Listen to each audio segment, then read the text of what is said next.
Assalamualaikum warahmatullahi wabarakatuh.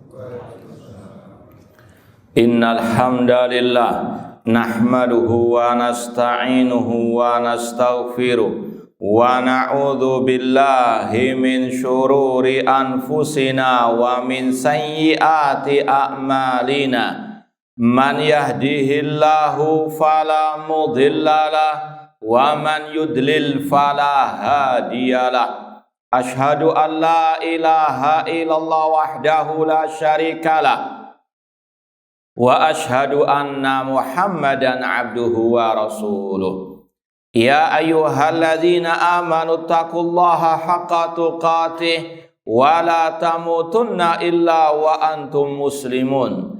Ya ayyuhan nasu taqu rabbakumul ladzi khalaqakum min nafsin wahidah wa khalaqa minha zawjaha wa batha minhuma rijalan katsiran wa nisaa wattaqullaha alladzi tasaaluna bihi wal arham innallaha kana 'alaikum raqiba. Ya ayyuhalladzina amanu taqullaha wa qulu qawlan sadida yuslih lakum a'malakum wa yaghfir lakum dhunubakum wa may yuti'illaha wa rasulahu faqad faza fawzan 'azima. Amma ba'd, fa inna asdaqal hadithi kitabullah wa khairal hadi hadi Muhammadin sallallahu alaihi wasallam wa syarrul umuri muhdatsatuha wa kullu muhdatsatin bid'ah wa kullu bid'atin dhalalah wa kullu dhalalatin finnar. Ma'asal muslimin ikhwani fillah wa akhwati, bapak-bapak, ibu-ibu, saudara-saudari rahmani wa rahmakumullah. Alhamdulillah, segala puji bagi Allah Subhanahu wa taala yang mempertemukan kita kembali di dalam majelis yang mulia ini, di dalam salah satu rumah Allah, di dalam salah satu taman surga Allah yang ada di dunia ini. Semoga Allah Subhanahu wa taala mengumpulkan kita di taman surganya kelak. Rasul SAW bersabda, "Idza marartum biriyadil jannah farta'u." Apabila kalian melewati taman-taman surga, ambillah faedah darinya. Kata para sahabat, "Wa ma hiya riyadul jannah ya Rasulullah?" Apa itu taman surga ya Rasulullah? Kata Rasul, "Majalisuz dzikri." Majelis zikir, dan kata para ulama, majelis al-ilmu yang disampaikan di dalamnya hukum-hukum dan syariat-syariat Allah Subhanahu wa taala. Ma'asal muslimin ikhwani fillah wa akhwati, bapak-bapak, ibu-ibu, saudara-saudari rahmani wa rahmakumullah, sebagaimana telah diumumkan, kajian kita pada pagi yang berbahagia ini berkaitan dengan syariat di bulan Sya'ban. Ini semuanya kita lakukan dalam rangka mengamalkan ucapan Imam Al-Bukhari rahimahullah, al-ilmu qoblal qawli wal amal. Ilmu sebelum kita berucap dan sebelum kita beramal. Ilmu adalah landasan untuk kita beramal. Tentunya ilmu yang berdasarkan dalil dari Al-Quran maupun Sunnah Rasulullah SAW dengan pemahaman yang benar, pemahaman para ulama salaf ataupun ulama ahli sunnah wal jamaah. Semoga Allah Subhanahu wa taala senantiasa menambahkan kepada kita ilmu yang bermanfaat dan al-amal as-saleh.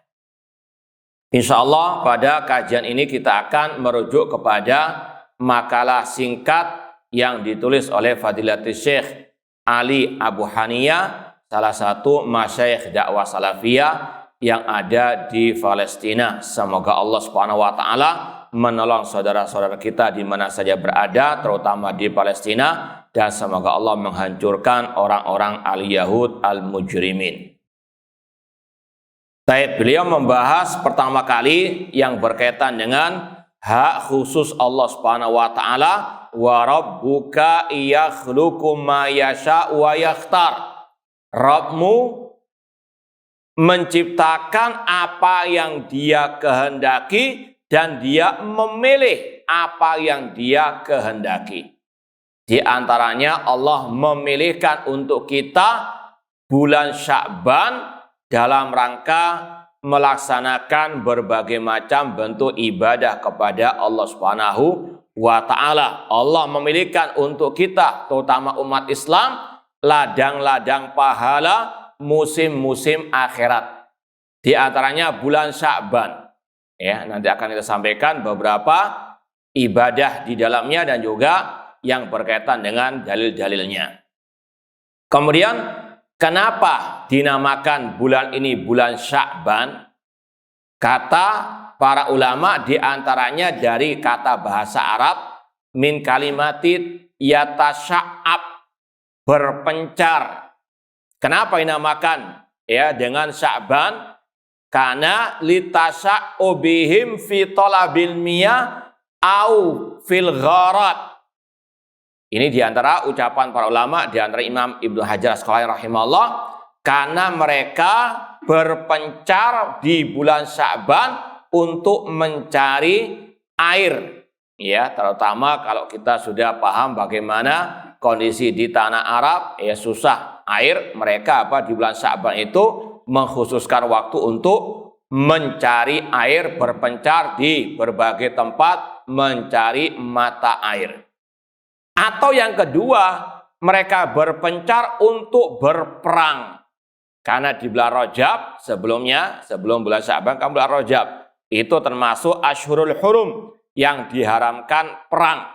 Mereka orang-orang Arab jahiliyah pun paham. Bulan Rajab itu bulan haram berperang. Mereka standby di rumah mereka. Namun setelah bulan Rajab selesai, mereka langsung berperang. Ma'asal muslimin, ikhwani fillah wa akhwati rahimani wa rahimakumullah. Apa hikmah? Ini poin yang kedua. Disyariatkannya beberapa ibadah di bulan Sya'ban ini. Terutama masalah puasa. Insya Allah akan kita sampaikan dalil-dalilnya. Rasul SAW dikatakan paling banyak puasa sunnah itu di bulan Sya'ban. Bahkan dalam riwayat 1 bulan penuh Rasul puasa, atau kebanyakan bulan Sya'ban dipenuhi oleh Rasul dengan puasa yang tidak dilakukan di bulan-bulan selainnya. Kalau Ramadan kan puasa wajib. Ini puasa sunnah. Tidak pernah Rasul puasa paling banyak kecuali di bulan Sya'ban. Apa hikmahnya? Rasul SAW menyebutkan, nanti akan ada dalilnya, hadisnya. Yang pertama hikmahnya, karena ini bulan yang paling banyak dilalaikan oleh manusia. Kenapa demikian? Karena banyak manusia yang mungkin konsentrasi bulan Rajab atau bulan Ramadan, melalaikan bulan Asy-Sya'ban. Dan kaidahnya kata para ulama, ibadah di waktu-waktu yang manusia lalai melaksanakannya, itu pahalanya lebih dilipat gandakan. Seperti kata Rasul, al-ibadatu fil harji kahijratin ilayyah. Kata Rasul SAW, beribadah di waktu kekacauan, di waktu berbagai macam bentuk fitnah, itu pahalanya seperti orang yang berhijrah kepadaku. Kenapa demikian? Karena tadi banyak orang ketika mungkin perang atau dalam keadaan kekacauan itu banyak lalai dari ibadah kepada Allah. Maka ketika orang itu beribadah di waktu-waktu yang manusia lalai melaksanakannya, pahalanya luar biasa banyaknya, dilipat gandakan oleh Allah Subhanahu wa taala. Sebagaimana juga orang yang berpegang teguh dengan sunnah Rasul, dikala manusia telah menyimpang darinya, pahalanya juga lebih besar. Kata Rasulullah SAW, al-mutamassik fi dinihi lahu ajru khamsina minkum. Kata Rasulullah SAW, orang yang berpegang teguh dengan agama Allah, dengan sunnah Rasulullah SAW, ketika keterasingan sunnahnya Rasul, itu pahalanya 50 kali lipat dibandingkan para sahabat Rasulullah SAW. Kenapa demikian? Karena mereka minoritas, tidak ada yang menolong, berat untuk mereka laksanakan, namun mereka tetap istiqomah, pahalanya luar biasa banyaknya. Ini kaidah kata para ulama, ibadah dikalau manusia melalaikannya, ini pahalanya amat besar. Di antaranya kata Rasul di bulan Sya'ban ini. Baik, kita baca riwayatnya. An Usama ibni Zaid radhiyallahu taala anhuma qala qultu ya Rasulullah lima araka tasumu min syahrin minasyuhur ma tasumu min Sya'ban. Kata Usama bin Zaid radhiyallahu taala anhuma, ya Rasulullah, wahai Rasulullah, kenapa aku melihat dirimu berpuasa paling banyak di bulan Sya'ban? Puasa sunat tentunya. Qala, maka Rasul menjawab, zaka syahrun taghfulun nasu fihi anhu. Karena ini adalah bulan yang manusia banyak melalaikan ibadah kepada Allah Subhanahu wa ta'ala. Ya mungkin yang juga punya bisnis, punya banyak pekerjaan, karena ngejar setoran sebelum datangnya Ramadan, maka bulan Sya'ban untuk apa? Kejar setoran, maka mereka pun lalai daripada ibadah kepada Allah Subhanahu wa ta'ala. Ini kata Rasul, dzaka syahrun taghfalun nasu fihi anhu baina Rajab wa Ramadan. Mereka lalai di bulan Sya'ban, yaitu bulan di antara bulan Rajab dan bulan Ramadan. Karena tadi mereka juga terkadang sibuk dengan bulan Rajab dan juga mempersiapkan bulan Ramadan, sehingga bulan Sya'ban mereka lalai. Kemudian ini hikmah yang kedua. Kenapa kok dianjurkan banyak ibadah di bulan Sya'ban, terutama tadi puasa? Kata Rasul SAW, wa huwa syahrun turfa fihi al-a'mal ila rabbil alamin. Karena itu adalah bulan di mana amal ibadah diangkat, dinaikkan kepada Allah Rabbil Alamin. Wa uhibbu an yurfa amali wa ana shaimun. Dan aku senang diangkat amal ibadahku kepada Allah dalam keadaan aku berpuasa.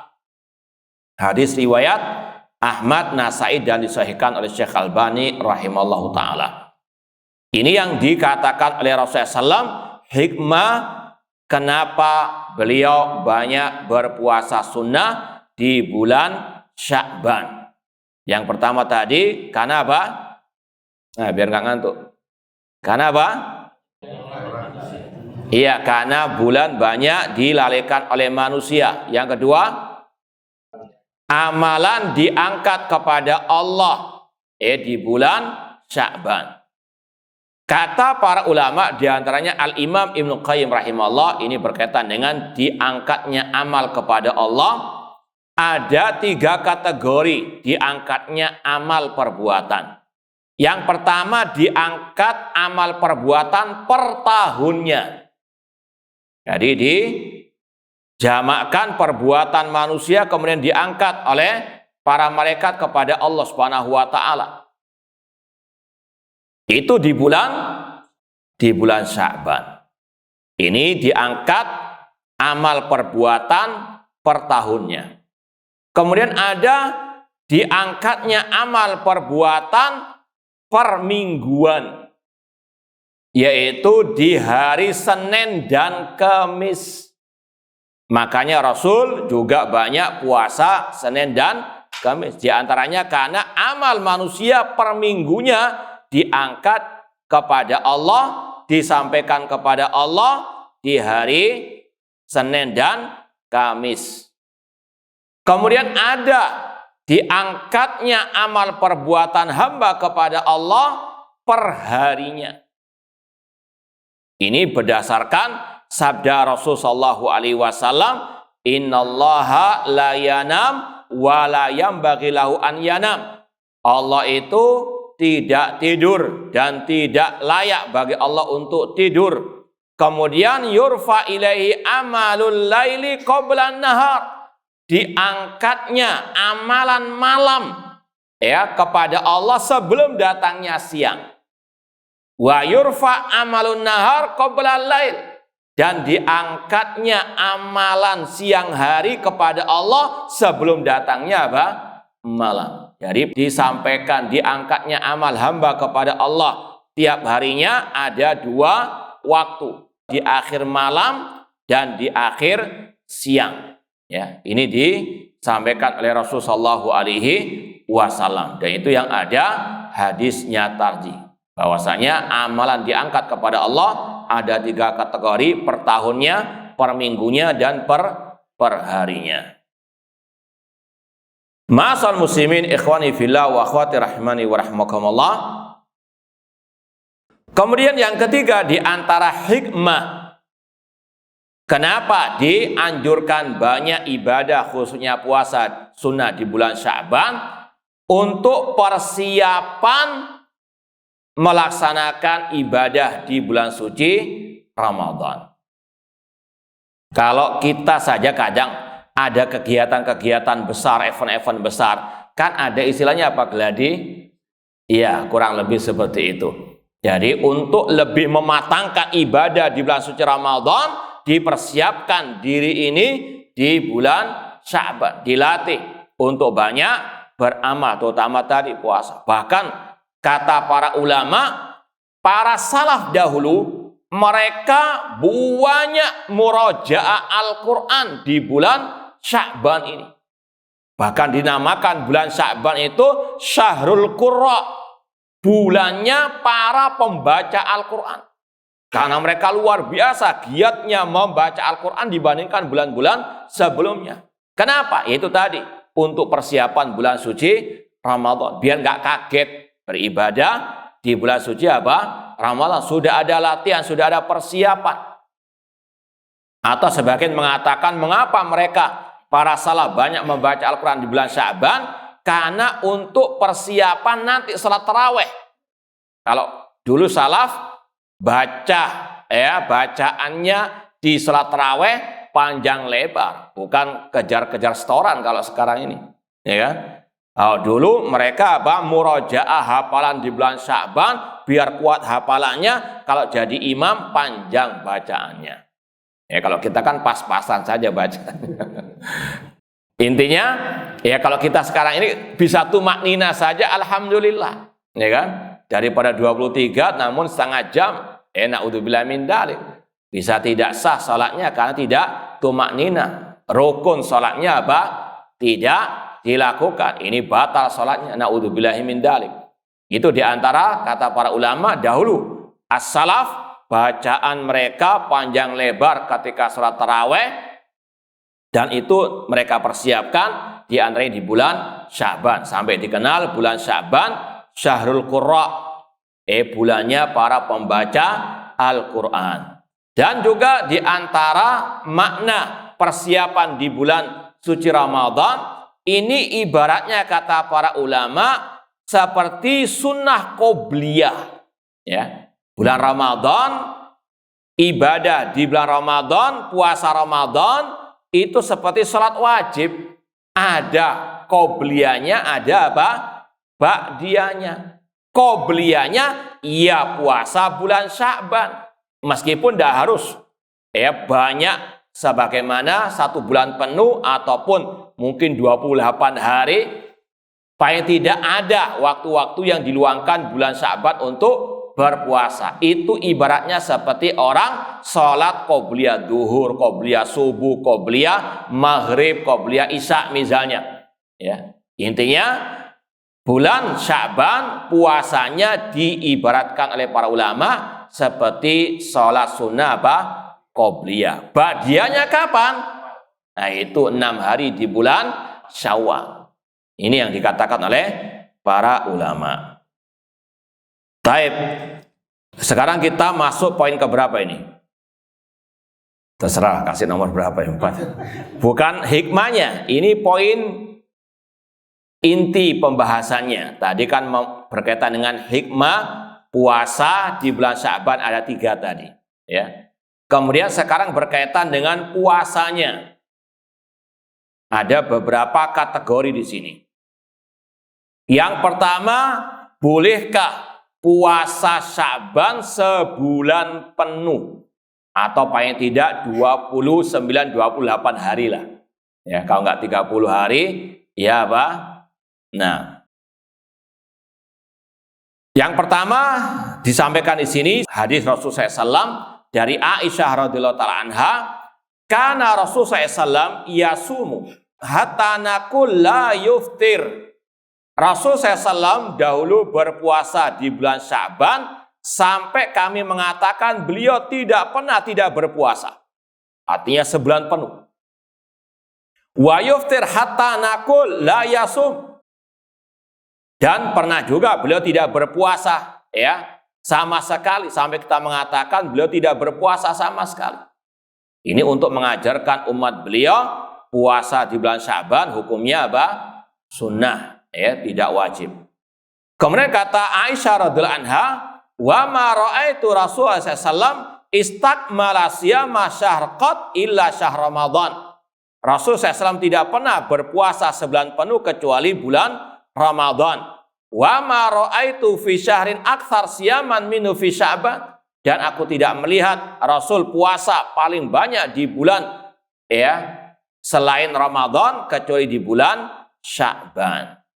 Kata sebagian para ulama, yang paling memang afdal tidak seluruhnya dipakai untuk apa? Puasa.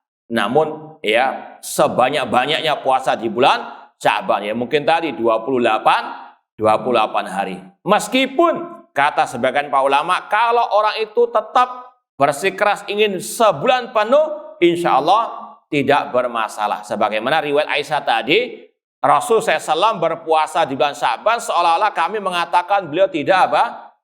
Berbuka sama sekali. Artinya tidak pernah nggak mau berpuasa. Sebulan penuh Rasul SAW apa? Cuma yang afdal wallahu alam, lebih baik tidak apa? 1 bulan penuh. Kalaupun 1 bulan penuh, kata sebagian ulama tidak ada masalah. Wallahu ta'ala alam. Kita baca riwayat yang berikutnya. Dari Aisyah juga, ma ra'aitun nabiyya sallallahu alaihi wasallam fi syahrin aktsar siyaman minhu fi Sya'ban. Tidak pernah aku melihat Nabi SAW paling banyak puasa sunnah daripada di bulan Sya'ban. Kana yasumu illa qalilan. Rasul SAW berpuasa di bulan Sya'ban kecuali hanya beberapa hari saja beliau tidak berpuasa. Bal kana yasumu kullahu. Ini dalam riwayat, bahkan Rasul pernah puasa Sya'ban seluruhnya. Ada sebagian mengatakan kata-kata kullahu, ada mengatakan mentafsirkan secara ya umum, bukan seluruhnya, namun kebanyakan. Itu tadi, enggak 30 hari, enggak 29 hari, namun 28, 27 hari misalnya. Ya makanya yang kita katakan tadi, yang lebih mungkin lebih tepat dikatakan yang afdal sebanyak-banyaknya puasa di bulan Sya'ban, namun tidak apa? Ya penuh, sebulan penuh. Paham insyaallah ya? Kemudian dikatakan dalam riwayat yang lain,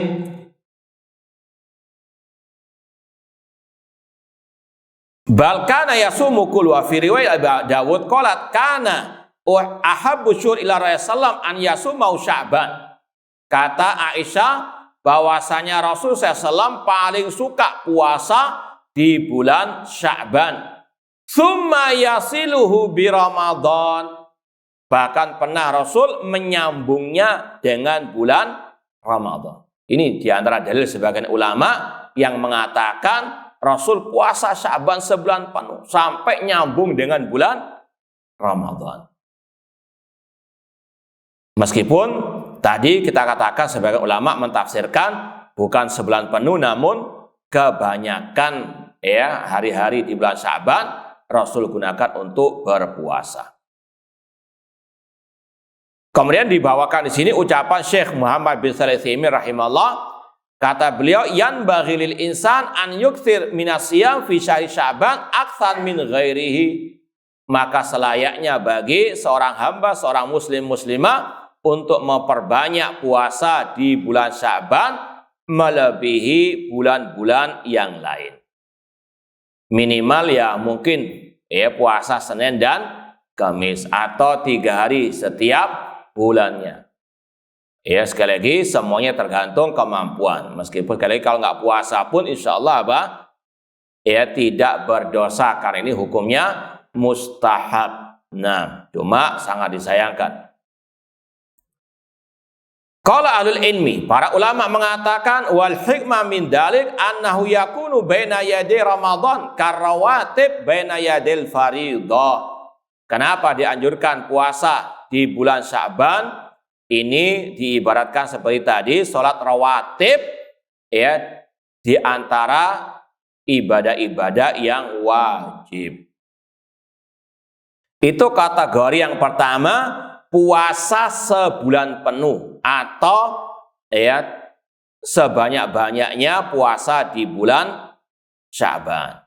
Sekarang pembahasannya, bagaimana kalau orang itu puasanya dimulai di pertengahan kedua dari bulan Sya'ban. Mulai startnya itu pada mungkin sekitar tanggal 16, 17 di atas tanggal 15 Sya'ban. Paham? Di awal Sya'ban dia nggak puasa, sampai tanggal 15 Sya'ban dia nggak puasa. Puasanya mulai di akhir-akhir Sya'ban. Bagaimana hukumnya? Maka disampaikan dalam hadis dari Abi Hurairah radhiyallahu anhu, qala Rasulullah SAW pernah bersabda, idza kana nisfu min Sya'ban fala shauma hatta yaji'a Ramadan. Apabila sudah masuk pertengahan bulan Sya'ban, maka tidak ada puasa sampai datangnya Ramadan. Hadis riwayat Ahmad, Ibnu Majah dan disahihkan oleh Syekh Albani rahimahullah. Dalam riwayat yang lain dikatakan, idza kana nisfu min Sya'ban fa amsiku anis shaum hatta yakuna Ramadan. Apabila sudah masuk pertengahan bulan Sya'ban, maka jangan puasa sampai datangnya Ramadan.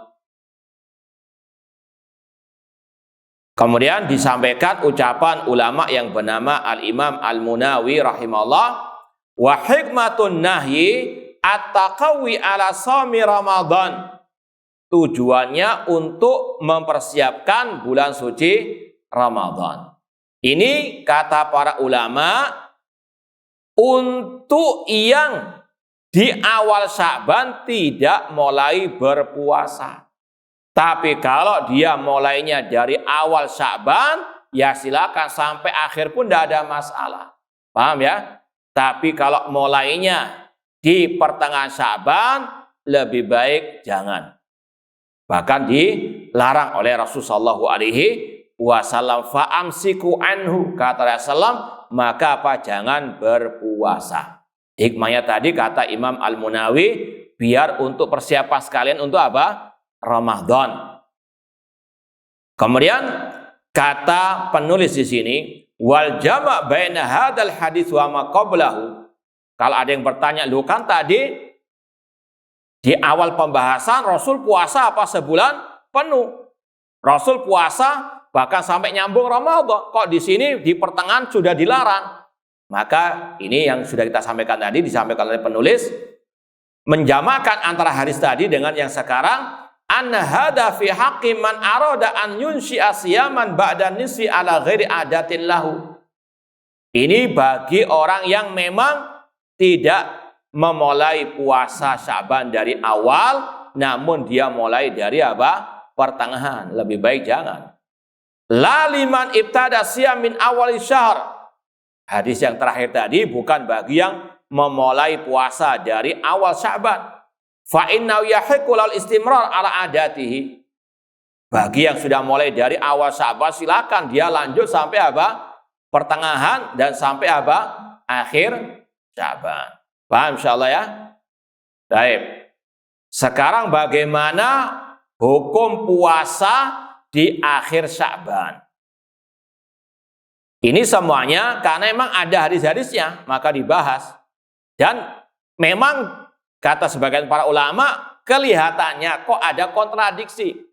Ya seperti tadi, Rasul puasa sebulan penuh, tapi kok melarang di pertengahan bulan Sya'ban, maka perlu disampaikan. Itu maknanya. Bahwasanya yang dilarang adalah yang memulai dari pertengahan Sya'ban, bukan dari awal. Hari sekarang berkaitan dengan akhir Sya'ban, apakah boleh berpuasa? Karena ada Rasul bersabda, la taqaddamu Ramadan bisawmi yaumin aw yaumain. Jangan kalian mendahului bulan Ramadan dengan puasa sehari atau 2 harinya. Kadang orang memahami berarti dilarang, padahal ada lanjutan hadisnya. Ya kita bahas sekarang ini kategori puasa Sya'ban yang ketiga, yaitu apa? Di akhir Sya'ban. Disampaikan oleh Rasulullah SAW dari Abi Hurairah radhiyallahu anhu, la taqaddamu Ramadan bisawmi yaumin wala yaumain. Jangan mulai puasa sehari atau 2 hari sebelum Ramadan. Jangan mendahului Ramadan dengan puasa sehari atau 2 hari sebelumnya. Namun ingat kata Rasul selanjutnya, illa rajulun kana yasumu shauman falyasumhu. Kecuali bagi seseorang yang memang sudah puasa sebelumnya. Dari awal Sya'ban dia sudah mulai puasa sunnah, maka silakan lanjut sampai akhir Sya'ban. Maka jangan diputus hadisnya sampai kata-kata jangan mendahului puasa Ramadan dengan puasa sehari atau 2 hari sebelumnya. Ada lanjutannya, kecuali bagi seseorang yang berpuasa sebelumnya, maka falyasumhu, maka lanjutkan puasanya. Hadis riwayat Bukhari dan Muslim. Dibawakan oleh penulis di sini ucapan Imam An-Nawawi rahimahullah.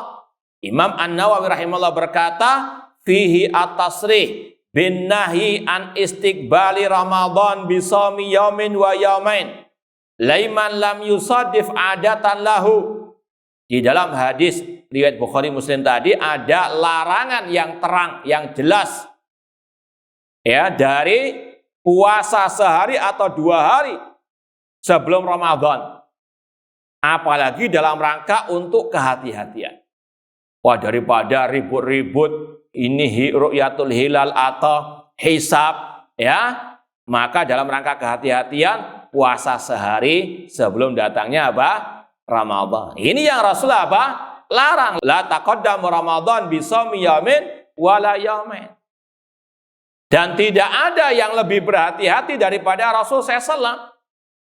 Dan Rasul telah memberikan kepada kita kaum muslimin metode mengetahui waktu masuknya Ramadan dengan ru'yatul al-hilal.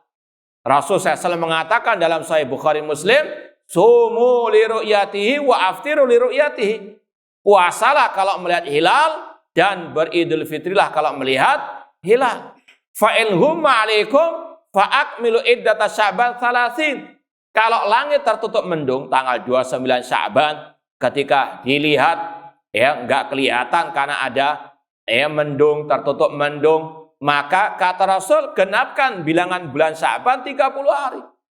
Metode yang sangat mudah, yang sangat simpel, yang sangat jelas. Maka sangat disayangkan kalau ada yang menyimpang menyelisihi ajaran Rasulullah SAW ini. Maka tidak perlu kita puasa sehari dalam rangka kehati-hatian, ya, karena ribut-ribut hisab dan hilal. Cukup kita berpatokan dengan ru'yatul hilal. Kalau tanggal 29 ya tidak terlihat hilal, ya sudah genapkan bulangan Sya'ban menjadi nanti akan ada pembahasan puasa tanggal 30 Sya'ban. Intinya tidak boleh mendahului Ramadan dengan puasa 1 hari atau 2 hari sebelumnya, meskipun dengan alasan kehati-hatian. Kemudian kata Imam An-Nawawi rahimahullah, tidak ada dalil yang terang benderang tadi berpuasa sehari atau 2 hari sebelum Ramadan, kecuali bagi yang memang sebelum-sebelumnya sudah berpuasa dari awal Sya'ban. Au yasilu bima qablahu fa illam yasilu wala sada fa ada fa huwa haram. Bahkan kata Imam Nawawi, kalau orang itu memang dari awal tidak berpuasa Sya'ban, maka haram hukumnya puasa sehari atau 2 hari sebelum Ramadan. Hadza huwa sahih fi madhabina. Inilah yang sahih dalam pandangan mazhab kami. Apa mazhabnya Imam Nawawi?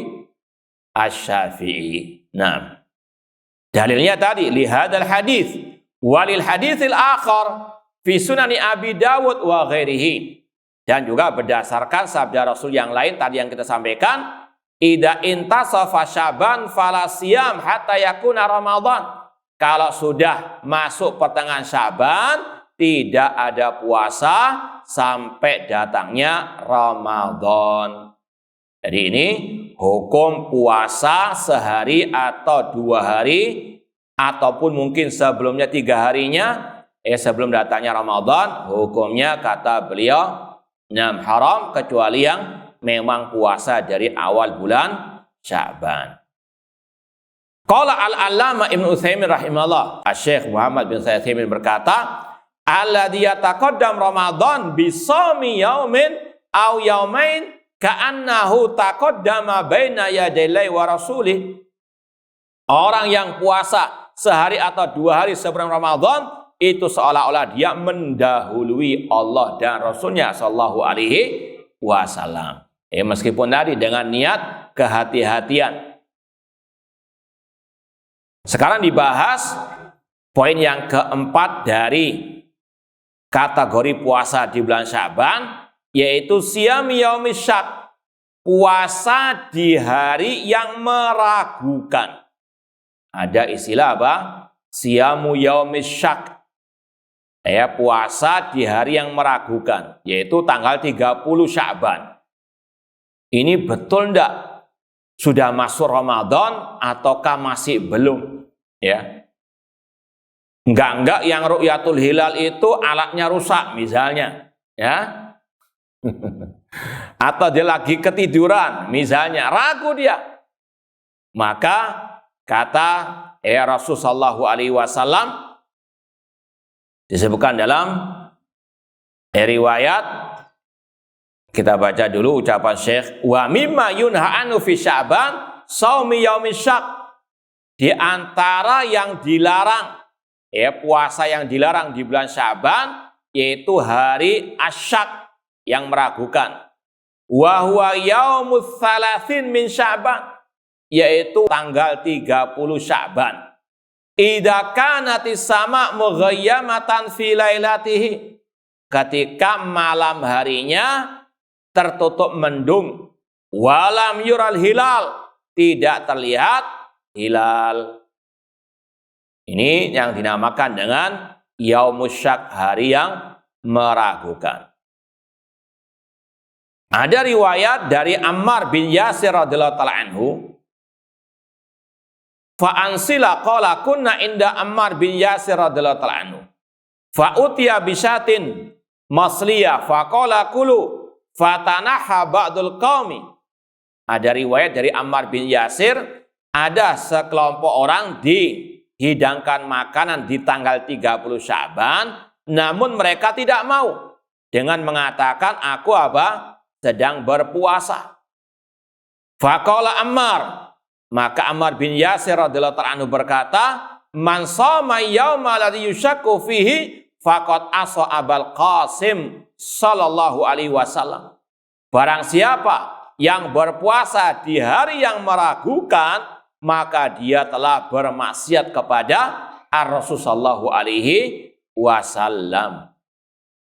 Maka sekali lagi, kalau mau puasa akhir Sya'ban, ya harus dimulai dari awal. Jangan ngambil akhirnya, entah dengan niat kehati-hatian atau yang lain.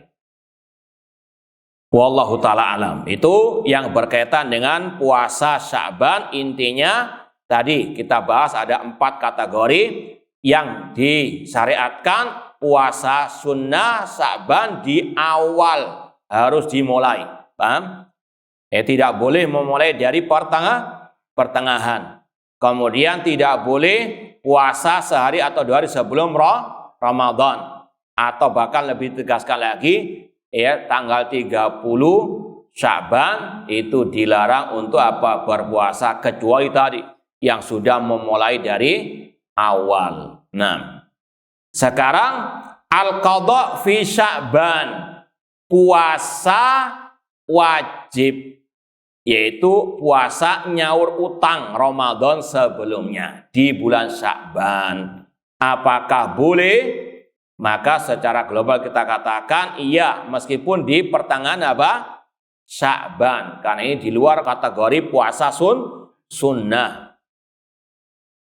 Ini bagi, terutama kata para ulama, bagi al-ummahat wal akhwat yang banyak pekerjaannya di rumah, mungkin belum lunas bayar utang puasa Ramadannya. Kalau laki-laki kan insya Allah nggak ada kan bulan Ramadan, datang bulan. Makanya yang paling banyak utang adalah apa? Iya, akhwat wal ummahat. Maka yang paling banyak juga yang kadang nyaur utang Ramadan yang lalu, al-akhwat. Maka disampaikan di sini riwayat dari Aisyah radhiyallahu taala anha. Beliau mengatakan, kana yakunu alayya shauma min Ramadan. Dahulu aku punya utang puasa Ramadan. Fama astati an aqdiya illa fi Sya'ban. Dan aku tidak bisa menyahurnya kecuali di bulan Sya'ban. Maka ini syariat bagi ummahat khususnya al-akhwat. Kalaupun masih ada hutang puasa Ramadan yang lalu masih bisa disaur atau dibayar di bulan Sya'ban ini, meskipun nanti pada akhir tidak ada masalah.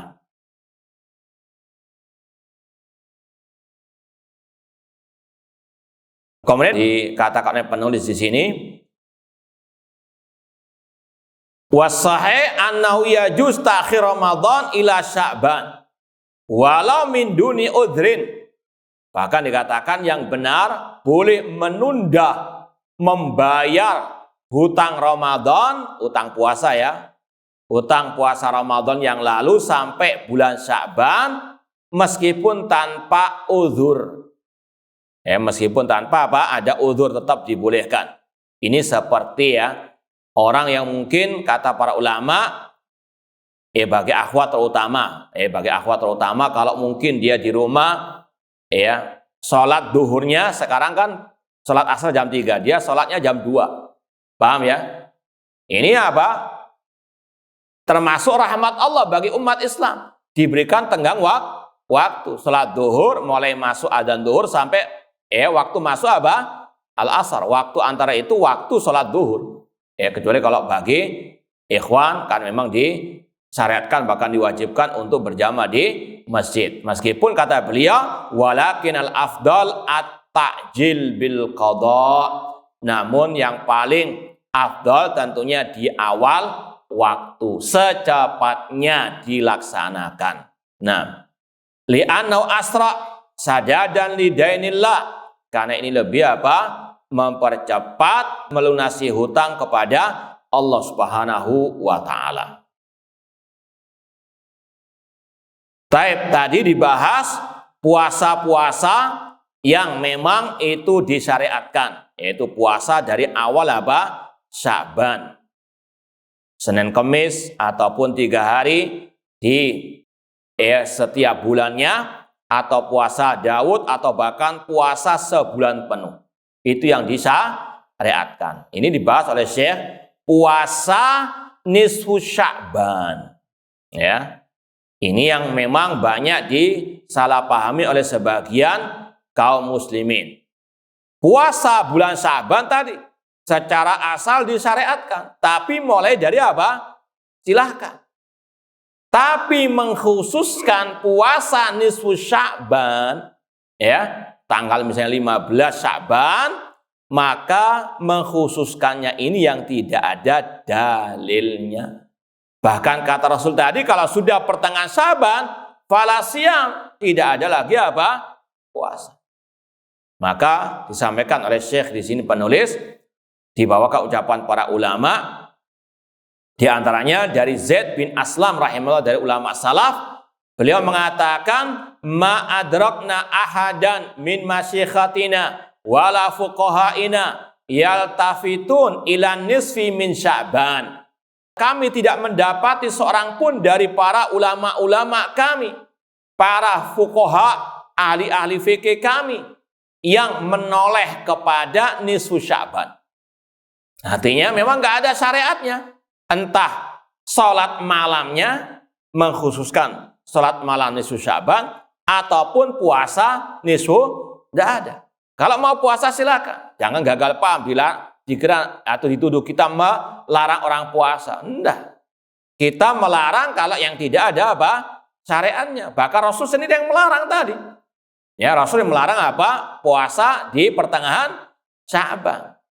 Maka sekali lagi, kata Zaid bin Aslam dari ulama salaf, para ulama tidak ada yang noleh sama sekali kepada apa? Nisfu Sya'ban. Entah puasanya, entah sholat malamnya, ibadah-ibadah khusus di bulan Sya'ban, di pertengahan Sya'ban tidak ada. Ya. Kalau mau puasa tadi Senin Kamis silakan, tapi jangan dikhususkan apa? Nisfu Sya'ban, pertengahan Sya'ban. Kemudian kata beliau, walam nudrik ahadan minum yadkur haditha makhul, dan tidak ada satupun dari mereka yang menyebut hadis tentang apa? Nisfu Sya'ban. Nah, kemudian dibawakan ucapan Syekh Al-Mubarakfuri rahimahullah ta'ala, lam ajid fi saumi yaumi lailatin nisfi min Sya'ban hadithan marfu'an sahiha. Aku tidak pernah mendapati hadis sahih tentang kekhususan puasa di pertengahan Sya'ban. Ya. Kemudian juga disampaikan ucapan Syekh Masyhur Hasan Salman hafidhallahu ta'ala, inna lailatan nisfi min Sya'ban lam yakun fi lailiha qiyamun wa lam yasbut fi nahariha siyamun. Malam nisfu Sya'ban tidak ada syariat mengkhususkan sholat malamnya, dan tidak sahih pula puasa di pertengahan Sya'ban tersebut. Maka sekali lagi, kalau mau ibadah, masih banyak waktu-waktu untuk ibadah, jangan dikhususkan di pertengahan apa? Sya'bannya. Wallahu a'lam. Ini secara ringkas apa yang bisa kita sampaikan dari tulisan Syekh Ali Abu Haniyah hafidhallahu ta'ala tentang masalah syariat di bulan Sya'ban, khususnya masalah puasa, dan juga ini berlaku untuk ibadah yang tadi kita sampaikan, mulai dari baca Al-Quran, berzikir, sholat malam, yaitu untuk apa? Mempersiapkan ibadah di bulan suci Ramadan. Nah, sekedar menambahkan, ini juga disampaikan oleh para ulama, terutama di bulan Sya'ban. Ini yang berkaitan dengan persiapan bulan suci Ramadan. Seorang hamba ketika mau mendekat bulan suci Ramadan, ada beberapa hal yang perlu disampaikan. Yang pertama, banyak berdoa kepada Allah agar dipertemukan dengan bulan suci Ramadan. Dahulu para salaf, 6 bulan sebelum datangnya Ramadan, banyak berdoa agar dipertemukan dengan bulan suci Ramadan. Karena kita nggak tahu, jangankan besok, jangankan sebulan yang akan datang, 1 jam yang akan datang, kita nggak tahu masih hidup atau tidak. Semoga Allah memberikan kepada kita husnul khotimah, dan semoga Allah mempertemukan kita dengan bulan suci Ramadan. Yang kedua, harus ada kegembiraan dalam hati menyambut datangnya bulan suci Ramadan. Jangan gerundel, aduh Ramadan, nggak iso mangan apa? Awan, nggak iso nyamil, nggak iso nyamil sore pagi, Jangan nanti. Bahkan apa?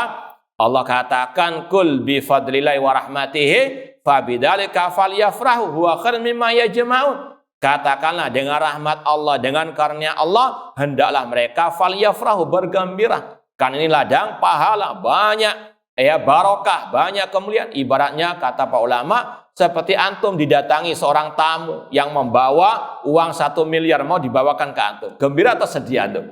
Hah? Sedih karena cuma impian toh, Ustaz. Kalau itu nyata pasti apa? Ya, luar biasa bergembiranya, dia sambut dengan luar biasa. Ini apa? Ya, luar biasa banyaknya daripada uang 1 miliar tersebut. Keberkahan, rahmat Allah, dibukakan pintu surga, ditutup pintu neraka, dan seterusnya. Tidakkah kita bergembira menyambutnya? Kemudian yang ketiga di antara hal yang perlu disampaikan untuk menyambut bulan suci Ramadan, talabul ilmi. Ya, jangan lupa murojaah, belajar bagaimana ibadahnya Rasul para salaf di bulan suci Ramadan. Bagaimana sunnah Rasul ketika puasa. Bagaimana berpuasa ala sunnah Rasul sallallahu alaihi wasallam. Dan ini juga dicantumkan oleh sebagian para ulama dalam kitab-kitab adab menuntut ilmu. Selayaknya bagi penuntut ilmu ketika sebulan sebelum datangnya Ramadan atau 2 minggu, seminggu sebelum datangnya Ramadan, murojaah lagi, buka lagi kitab masalah puasa, dengarkan kaset ceramah tentang masalah puasa sesuai dengan sunnah Rasulullah SAW, agar tadi al-ilmu qoblal qawli wal amal. Ustaz, saya sudah puasa puluhan tahun, Ustaz, ngasak cuma murojaah lagi. Coba kita tes. Ya? Kita kasih ujian masalah puasa, lulus sudah? Insya Allah mau ya? Hah?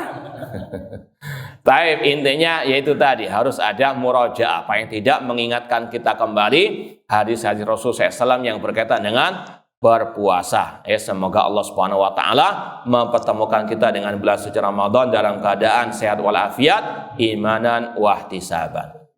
Taib, kalau mungkin ada yang mau ditanyakan, tafadhalu. Nah, silakan Pak. Kita ambil mulai bulan Sya'ban, terus kita terputus di tengah, terus belakang hari kita puasa lagi. Insya Allah tidak ada masalah. Iya, yang penting dari awal sudah apa? Ada puasanya. Nah, yang lain silakan. Assalamualaikum warahmatullahi wabarakatuh. Ya? Silakan. Untuk yang hari Rabu tadi, bila kita punya utang bulan Ramadan sebelumnya di hari Rabu tadi, itu apa boleh berbeda. Yang kedua adalah gimana kita mengingatkan kiat-kiat untuk senang membaca Al-Quran dan istiqomah itu. Taib.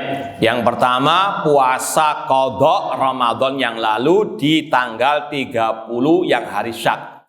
Kalau memang itu sudah diumumkan oleh pemerintah, hilal tidak terlihat, maka itu tanggal 30 Sya'ban. Maka sangat dibolehkan, karena yang kita bahas tadi itu puasa sunnah. Yang dilarang itu yang kita sampaikan, pertengahan Sya'ban, di akhir Sya'ban, itu yang dilarang, itu puasa-puasa sunnah. Adapun qadha Ramadan masih dibolehkan. Nah, cuma kenapa kok dipepet-pepetkan? Itu masalah. Atau salah ngitung ya mungkin saja lah. Tapi kok kebangetan sampai apa? Tapi tetap sah, tetap dibolehkan. Nah, ini sekali lagi pembahasannya. Makanya kita sampaikan tadi, bedakan antara puasa sunnah di pertengahan Sya'ban, di akhir atau 1 hari 2 harinya itu berlaku bagi puasa sunnah. Tapi kalau qadha Ramadan itu tidak berlaku, tetap dibolehkan. Nah, kemudian yang kedua, bagaimana kiat-kiat bisa istiqomah membaca apa? Al-Quran. Yang pertama tentunya harus kita betul-betul punya keyakinan tentang keagungan Al-Quranul Karim. Bahwasanya Al-Quran sebagai hudalin nas, sebagai hudalil muttaqin, bahwasanya ala bidzikrillah tatma'il qulub, ketahuilah dengan berzikir kepada Allah hati menjadi tenang. Ini yang sangat amat ditekankan zikir, yaitu membaca apa? Al-Quranul Karim. Jangan kita betul-betul memahami keutamaannya, keagungannya, keistimewaannya, pahala bagi yang mau membacanya. Maka apa? Insya Allah akan meningkatkan kiat ataupun semangat kita dalam membaca Al-Quranul Karim. Demikian pula dengan kita membaca sejarah para ulama salaf, bagaimana semangat mereka dalam menghatamkan Al-Quran misalnya. Ya, maka insya Allah itu akan bisa menjadikan kita terpacu, termotivasi membaca Al-Quran dan istiqomah membacanya. Wallahu a'lam. Ada yang lain? Nah, tafadhol. Terkait kebiasaan sebagian kaum muslimin yang ziarah sebelum datangnya Ramadan. Taib. Ziarah kubur disyariatkan dalam Islam di semua waktu. Kata Rasul, kuntu nahaitukum an ziaratil kubur fazuruha. Dahulu aku, kata Rasul, melarang kalian ziarah kubur. Karena para sahabat dulu baru masuk Islam, khawatir jatuh ke dalam kesyirikan. Maka kata Rasul, fazuruha, sekarang silakan berziarah kubur. Fa inna tudzakirukumul akhirah. Karena itu akan mengingat negeri akhirat. Rasul SAW tidak mengikatnya dengan waktu tertentu. Maka kita sebagai pengikut Rasul SAW jangan mengikat dengan waktu-waktu tertentu kalau memang itu tidak ada syariatnya, tidak ada dalilnya. Maka tidak ada dalilnya, tidak ada syariatnya mengkhususkan ziarah kubur sebelum datangnya bulan suci Ramadan. Rasul SAW, para sahabat, mereka banyak keluarganya yang sudah meninggal dunia, nggak ada mengkhususkan ziarah kubur sebelum datangnya bulan suci Ramadan. Ya, maka sekali lagi ikuti apa yang sudah ada ajarannya dan jangan mengarang yang baru, sebagaimana kata Abdullah bin Mas'ud, ittabi'u wa la tabtadi'u faqad kufitum. Ikuti yang sudah ada ajarannya, jangan berbuat bid'ah yang hal-hal yang baru dalam urusan agama, karena kalian sudah dicukupi. Nah, ada yang lain? Silakan. Tentang saling memaafkan sebelum dan sampai maaf. Iya, ini juga. Ya, kenapa kok nunggu Sya'ban? Tapi tidak ada juga ya, sekali lagi. Makanya kita katakan dari awal, al-ilmu qoblal qawli wal amal. Ilmu sebelum kita berucap, sebelum kita beramal. Ya, terutama di bulan Sya'ban atau Ramadan, apapun yang dikaitkan dengan agama, kalau memang tidak ada dalilnya, tidak ada dasarnya dari ajaran Rasul dan para sahabat, maka tidak boleh kita untuk melakukannya. Di antaranya memaafkan di bulan Sya'ban juga ya tidak ada syariatnya. Wallahu taala alam. Ya, silakan. Mungkin kan waktu zaman sekolah dulu kita banyak hilangnya Ustaz, kayak puasa gitu teman-teman. Nah, gimana cara menyikapi itu saat puasa Ramadan kan zaman teman-teman mokel, ikutan mokel di sekolah. Kalau masih SD belum balik nggak masalah. Oh, SMP SMA ya sudah. Ya, tentunya semua kita punya banyak dosa yang lalu ya. Mungkin waktu masih baru balik dan sebagainya ya. Namanya anak SMP itu luar biasa, kebanyakan ya nakalnya. Ya, yang tua juga banyak sih juga.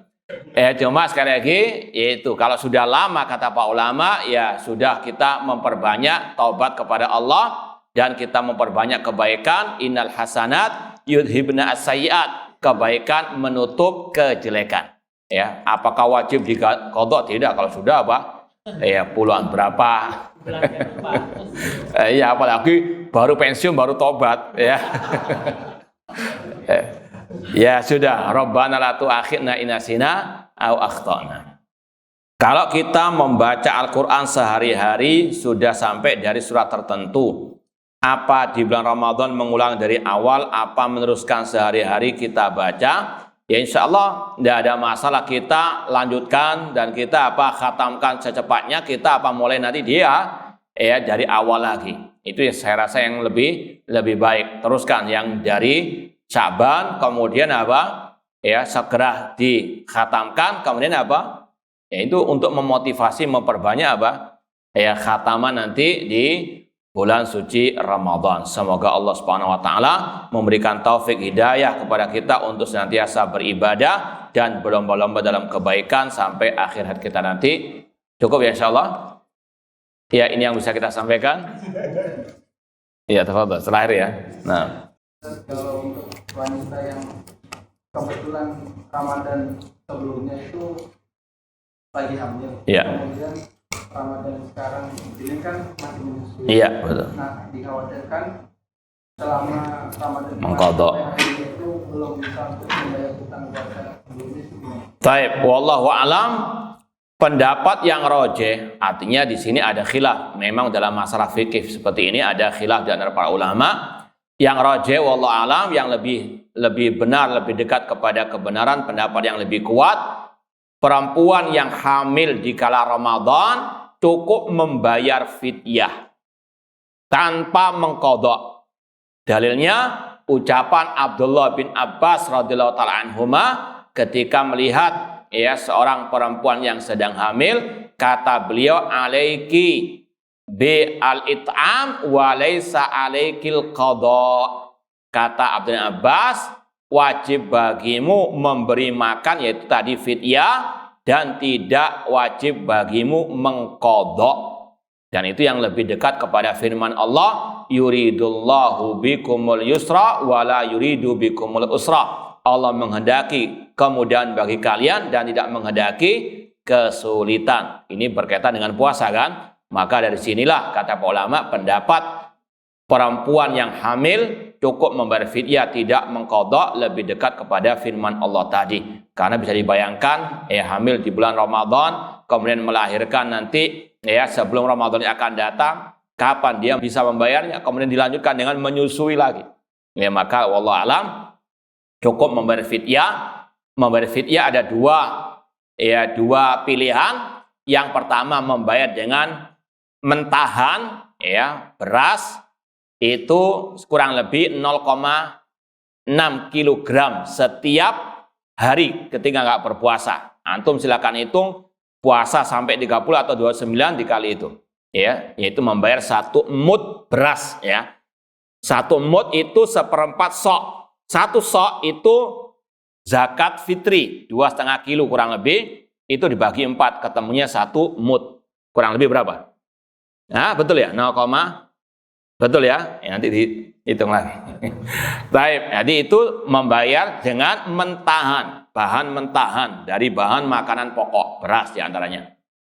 Yang kedua pilihannya membayar fidyah dengan yang sudah matang. Antum beli 1 bungkus nasi, jangan nasi tok. Sebungkus nasi maksudnya apa? Sebagaimana dulu Anas bin Malik radhiyallahu ta'ala anhu mengundang 30 orang fakir miskin, beliau beri makan. Jadi itu yang mungkin cara membayar fidyah, entah dengan bahan makanan yang mentahan atau yang sudah matang. Wallahu ta'ala alam. Kurang lebihnya mohon maaf. Wa jazakumullahu khair atas perhatiannya. Aku qouli hadza wa akhiru da'wana anil hamdulillahirabbil alamin. Wassalamualaikum warahmatullahi wabarakatuh.